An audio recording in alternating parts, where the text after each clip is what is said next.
Sizin gibiler işte. Küçükken öyleydiniz. Ne dedi şimdi doktor?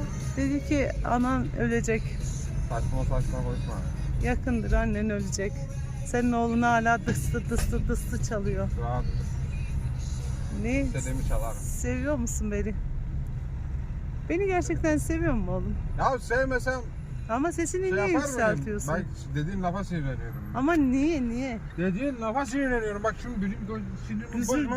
güzelce Atarım buradan anneciğim aşağı seni şimdi ha. seviyorum. Atarım bak. Yapma. Şoför benim. Allah attı mı şuradan gireriz millete. Tamam da iyi de anneni seviyorsan öldürmek mi istiyorsun? Yapma Emre. Tamam anladık. Emre lütfen. Tamam. Sakin. Sakinim anneciğim. Allah Allah yol boş. Tamam. Şöyle tatlı tatlı konuşsan ne olur? Kötü bir şey mi diyor? Bak polis amca seni bekliyor orada. Beklesin beni gelsin. Cız. Gel.